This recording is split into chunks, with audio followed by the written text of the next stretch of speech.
কোনো ঘৰ নাই সেই য'তে ত'তে পৰি থাকে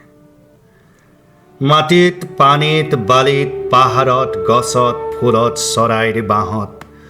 চোতালত বাৰান্দাত ঘৰৰ চালত ৰাস্তাত দেৱালত জাবৰত নলা নৰ্দমাত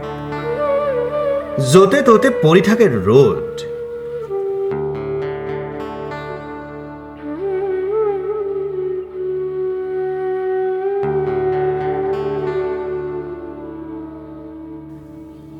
ৰ'দ অলপ জেদি নুসুধাকৈ মানুহৰ দুৱাৰেৰে সোমাই আহে খিৰিকীৰে ভেণ্টিলেটৰেৰে বেৰৰ জলঙাৰে ছালৰ ফুটাৰে শোৱনি কোঠাটো সোমাই ৰ'দ ৰান্ধনি ঘৰতো সোমাই ৰ'দ আনকি বাথৰুমতো যদি ফুটা থাকে দেখিবা সোমাই আহিছে ৰ'দ আৰু সেই ৰ'দক আমাৰ লাজ নালাগে মানুহে ৰ'দৰ নাম থয় সোণালী ৰ'দ কোমল ৰ'দ চোকা ৰ'দ মিঠা ৰ'দ কিছুমানে কয় টিকা ফটা নাম থোৱাটো মানুহৰ পুৰণি বৰ অভ্যাস এজন কবিয়ে ৰ'দক অপমান কৰিছিল তেওঁ প্ৰেয়সীৰ উদ্দেশ্যে লিখিছিল তোমাক দেখি এনে লাগে যেন তুমি গভীৰ ছায়া জীৱনটো কঠিন ৰ'দে কাৰো অন্যায় কৰা নাই তথাপি আমি মাজে মাজে ৰ'দক দোষ দিওঁ যাৰ কালি ৰ'দক কাষলৈ মাতো আঁকোৱালি ধৰোঁ কোলাত লওঁ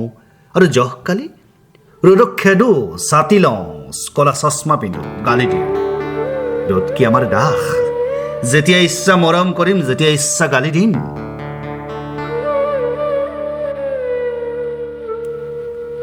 ৰ'দক লৈ তৰ্ক নকৰোঁ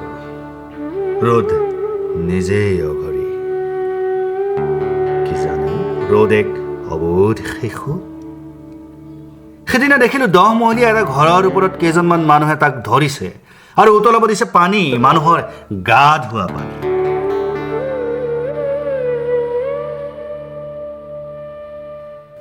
পৰা হলে আমাৰ সভ্যতাই ৰ'দক চাকৰ ৰাখিলেহেঁতেন কিন্তু ৰ'দ